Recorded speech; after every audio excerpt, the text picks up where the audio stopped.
Hi friends, सकाळी सकाळीच बघा किती अंधार होता. 7 वाजता पण एवढा अंधार होता, कारण की काल इकडे पाऊस थोडा शिंपडला होता. हा बघा, बघू शकता रस्त्यावरती. जेव्हा मी मयूरला सोडायला गेली स्कूलमध्ये, तेव्हा असा पाऊस शिंपडला होता. पूर्ण रस्त्यावरती थोडेसे रस्ते ओले वगैरे दिसत होते. काय माहिती हा मध्येच कसा पाऊस पडला, बघू शकता तुम्ही. आणि ते बघा स्क्रीनवरती पण पाऊस दिसत होता. बाहेर आली तर पूर्ण हे पाऊसच ओलं झालं होतं. आणि हे बघा, हे अंथरूण बघून मला आता झोपावंसं वाटत होतं. तर झोपून बघा किती वाजता उठली. नंतर मस्त असा चहा वगैरे घेतला आणि म्हटलं चला आता पुढच्या कामाला लागूया.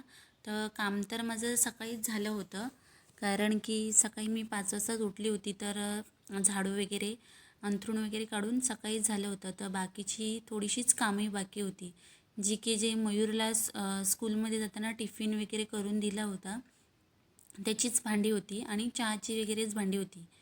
तर हे बघा, मी आता हे जो भात म्हणजे फ्राय भात केलेला त्याला, तर तो आता मी एका वाटीमध्ये काढून घेतला आणि ते वाटी साईडला ठेवून दिली. तर त्याला मी विचारलेलं की तुला चपाती भाजी वगैरे देऊ का? तर तो बोला नको मम्मी, मला फ्राय भात वगैरेच दे, तर तोच मी घेऊन जाईन. तर म्हटलं ठीक आहे. माझं पण काम सोपं झालं. तर त्याला इथे फ्राय भात वगैरे बनवून दिलेला सकाळीच. तर त्याचीच ही भांडी होती आणि आपली चहाची. आणि हा किचन ओठा वगैरे पण स्वच्छ करून घेतला. नंतर जेवण बनवताना वगैरे पण मग बरं पडतं हे स्वच्छ केलेलं असलं की. तर आता ही राहिलेली सगळी भांडी मी घासून वगैरे स्वच्छ अशी धुवून घेतली. आणि हा बघा, हा फ्राय भात वगैरे वाटीत काढून ठेवलेला होता, तो पण साईडला ठेवून दिला. मग इथे कोथिंबीर वडी बनवायची होती, त्याचीच तयारी ही. म्हटलं साफ वगैरे करून ठेवून दिलेला. आणि हा बघा डाळिंब सोललेला, तोही म्हटलं खाऊन घेऊया पटकन. तर मी खाऊन घेतला. आणि दुपारच्या जेवणात हे असंच होतं, जो मगाचा फ्राय भात होता तो. आणि ही भांडी वगैरे घासून ठेवून दिली आणि थोडंसं असं रील्स शूट केल्या टाईमपास म्हणून. आणि संध्याकाळी हे बघा, आपल्याला बनवायची होती कोथिंबीर वडी, त्याची तयारी आधीच करून ठेवली होती. ही कोथिंबीर कापून वगैरे घेतली. आणि हे बघा देठ वगैरे पण त्याचे मी स्वच्छ करून इथे ठेवले होते. आणि भेंडी वगैरे पण स्वच्छ करून घेतली. आता हे बघा, कोथिंबीरसाठी मी इथे वडीसाठी इथे लसूण, मिरची आणि आलं यांची आता सगळी पेस्ट करून घेणार आहे. आणि जे आपले देठ असतात ना कोथिंबीरचे, तेही मी आता इथे वाटून घेणार आहे. ते देठ वगैरे टाकून द्यायचे नाही, त्याची पेस्ट वगैरे करून ना कोथिंबीरमध्ये ॲड करायची. खूप चांगली टेस्ट येते त्याला. आणि ते मी पाणी ॲड केलं आहे, पण तुम्ही असं करू नका, कारण की ते ऑलरेडी त्याच्यामध्ये पाणी असतं त्याच्यामुळे ते आपलं मिश्रण मग पातळ होतं. मग आता इथे मी पेस्ट वगैरे करून झाली आहे. तर आता इथे हळद वगैरे पण टाकली आहे मी, बघू शकता तुम्ही. हळद आणि मसाला वगैरे थोडासा, गरम मसाला. आणि हे थोडं थोडंच टाकायचं, कारण की आपलं ऑलरेडी आपण त्याच्यामध्ये मिरची वगैरे टाकली आहे, त्याच्यामुळे. नाही तर मग ते मिश्रण सगळं तिखट होऊन जातं, त्याच्यामुळे जास्त काही टाकायचं नसतं. म्हणून थोडं थोडंसंच टाकायचं असतं. आणि ते मीठ पण मी टाकलं आहे.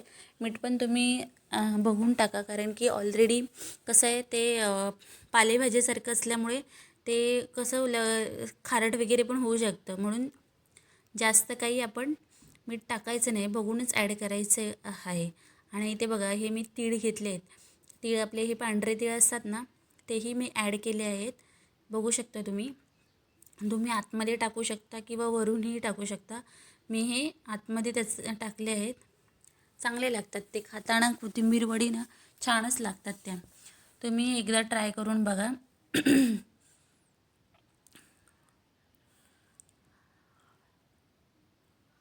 आणि नंतर मी ते तांदळाचं पीठ वगैरे पण ॲड केलं आहे. तांदळाचं जे आपलं पीठ असतं त्याने खुसखुशीत अशी कोथिंबीर वडी होते. मी 1 वाटी इथे तांदळाचं पीठ वगैरे पण घातलं आहे. आणि नंतर इथे घेतलं आहे बेसन जे की आपण ॲड करायचं आहे. म्हणजे पूर्ण अगोदरच टाकायचं नाही, थोडं थोडं प्रमाण बघूनच बेसन टाकायचं आहे. मी आता इथे बेसन टाकायला घेते आहे बघा. पहिल्या आधी मी 2-3च चमचे टाकले आहे. आणि नंतर मी ते चांगलं मॅश करून घेतलं हाताने. आणि नंतरच मी ते हे आपलं परत बेसन ॲड केलं आहे. तर इथे बघा, मी असं अशा प्रकारे हाताने स्मॅश केलं आहे, सॉरी. तर माझं इथे मिश्रण थोडंसं पातळ झालं आहे, कारण की मी पाणी टाकल्यामुळे. तुम्ही तसं करू नका, पाणी वगैरे अजिबातच म्हणजे स्किपच करा पाणी, कारण की पाणी वगैरे टाकून पातळ होते ते ऑलरेडी.